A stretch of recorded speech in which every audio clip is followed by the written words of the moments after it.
En primer lugar, por supuesto, agradecer a la CGT, que es quien me ha invitado, juntamente con Roberto, que hacía mucho tiempo que insistía que viniera por aquí, pero la verdad es que hasta hemos encontrado el momento, ¿verdad? Bueno, tal como hemos hablado con los organizadores, como tenemos que acabar un poquito antes de las 9:30, porque hay que salir cuando se cierra, voy a hacer una exposición lo más breve posible, unos 40 minutos aproximadamente, para dar tiempo a todas aquellas cuestiones que seguro que van a salir. Bien, algunos puntos. Les voy a hablar, por supuesto, de la renta básica, que para que no haya ninguna duda, y luego voy a entrar también algo en las confusiones, se trata de una asignación monetaria pública incondicional a toda la población. Supongo que esto no ofrece ningún tipo de duda, pero parece mentira como a cabo de tantos años todavía se me pregunta, ¿pero quién lo recibiría? Si digo todo el mundo, quiere decir todo el mundo. Es decir, estamos hablando de una zona geográfica determinada, pongamos el Reino de España, y estoy hablando, por lo tanto, de toda la ciudadanía y toda la residencia acreditada. Evidentemente me estoy refiriendo que los ricos también lo reciben, no voy a entrar en esto, lo que no quiere decir que los ricos ganen, por eso los ricos no están interesados en la renta básica, ¿no? Pero efectivamente la recibe todo el mundo, pero no todo el mundo gana. Por lo tanto, no tiene nada que ver con los subsidios condicionados que conocemos aquí o en otras partes de la Unión Europea, que en algunos aspectos son más generosos, por supuesto. Algunos países son más generosos y otros son más rácanos, no hay ningún tipo de duda, ¿no? Pero estamos hablando de algo que no tiene que ver con los subsidios condicionados, que por otra parte han demostrado ser un fracaso. Ayer mismo, por ejemplo, salía un informe, creo que era en El País, donde se hacía el mapa de todas las comunidades autónomas del Reino de España y las rentas mínimas, aunque reciben nombres distintos según la comunidad autónoma, y la miseria que representa porcentualmente respecto a la gente que lo necesitaría en cada comunidad autónoma. Por cierto, ustedes aquí en Castilla-La Mancha era el sitio que estaba peor, proporcionalmente. Creo que era un 3 y pico % respecto a las necesidades que tendría. Otros sitios como País Vasco y Navarra estaban muy bien.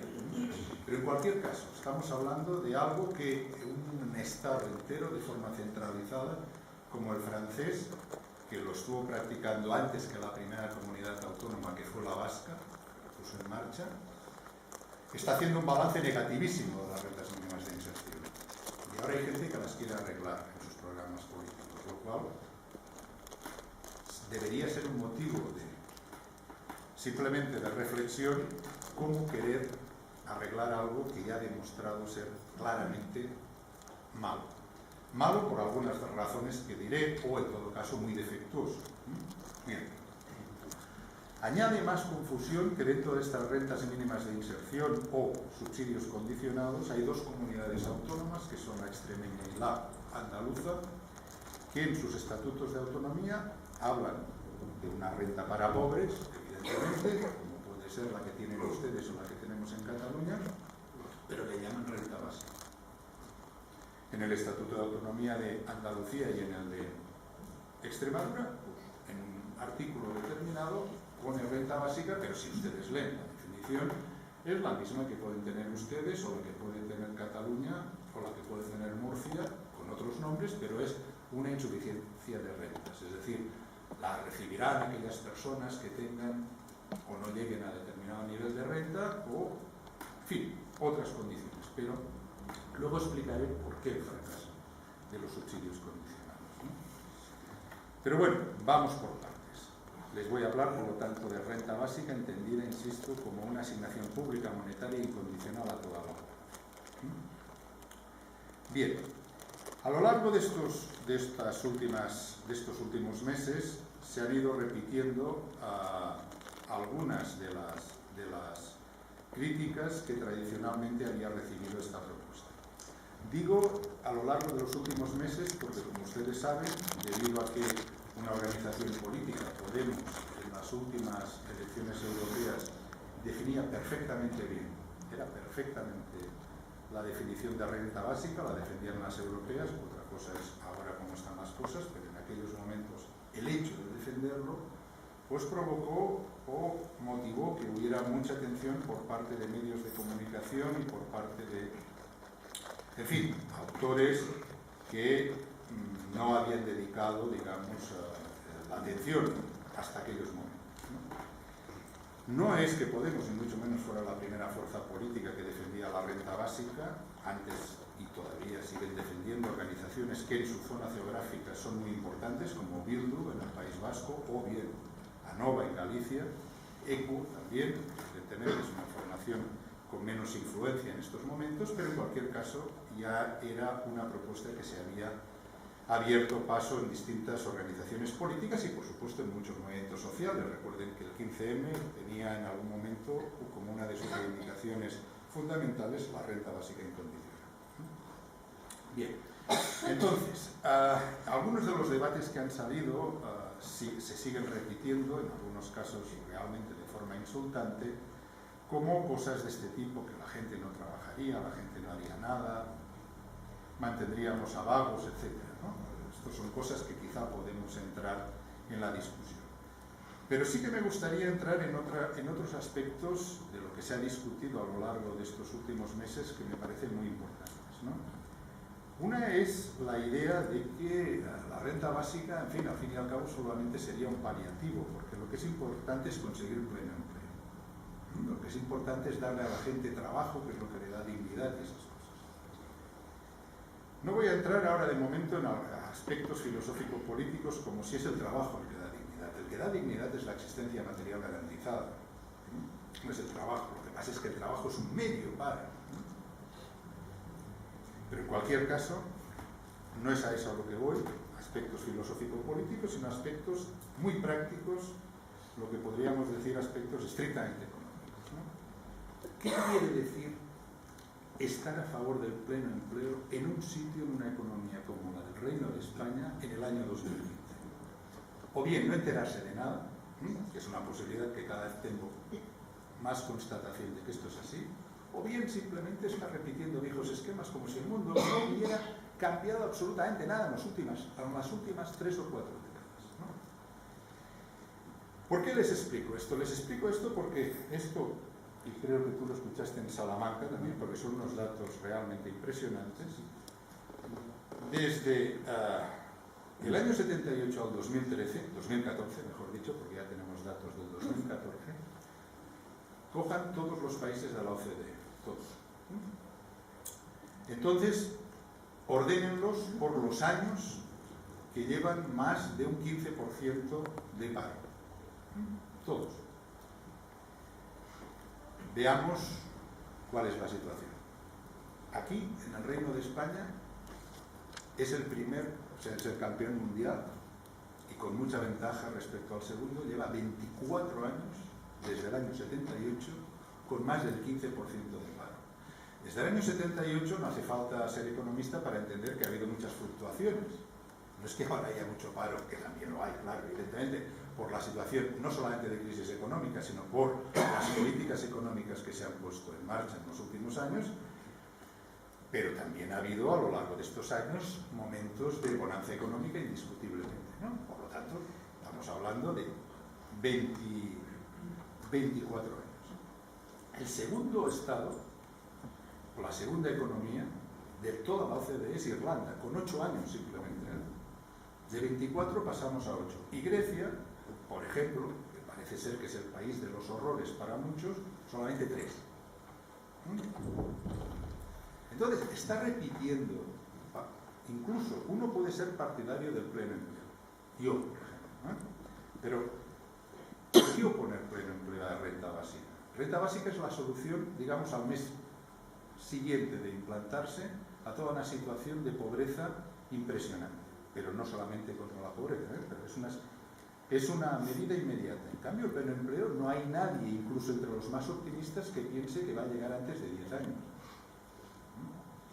Y otra pregunta interesante, al menos para gente con cierta, no mucha, pero con cierta sensibilidad social, es: ¿y en qué condiciones pleno empleo? Pleno empleo en condiciones semiesclavas es posible, que es con lo que quiere la patronal española, entre otras muchas.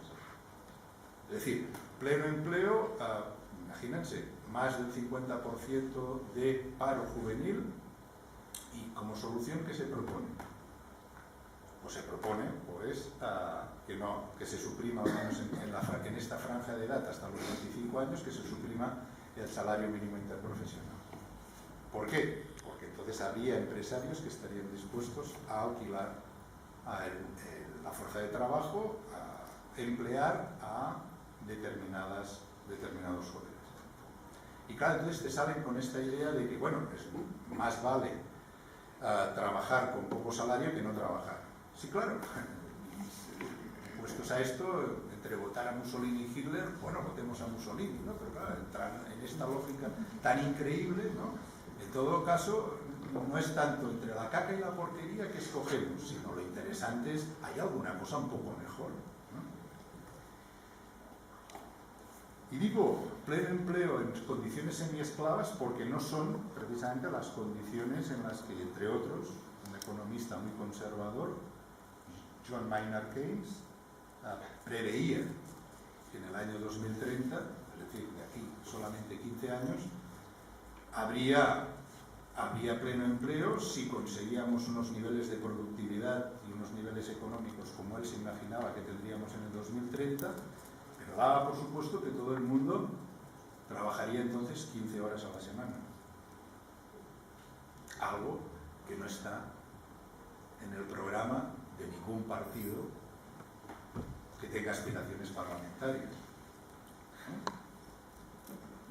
15 horas a la semana. Y esto, insisto, no lo decía, qué sé yo, un tipo que fuera simpatizante de ATAC o alguna cosa así, sino lo decía uno de los hombres que más dedicó a estabilizar la economía del siglo XX, o de buena parte del siglo XX, como era John Maynard Keynes, ¿verdad? Pero porque él daba por supuesto algo que actualmente parece mentira, pero no se da por supuesto, ¿no? Y es que la gente trabaja de forma asalariada como un medio para poder sobrevivir más o menos bien o más o menos mal, depende de la coyuntura.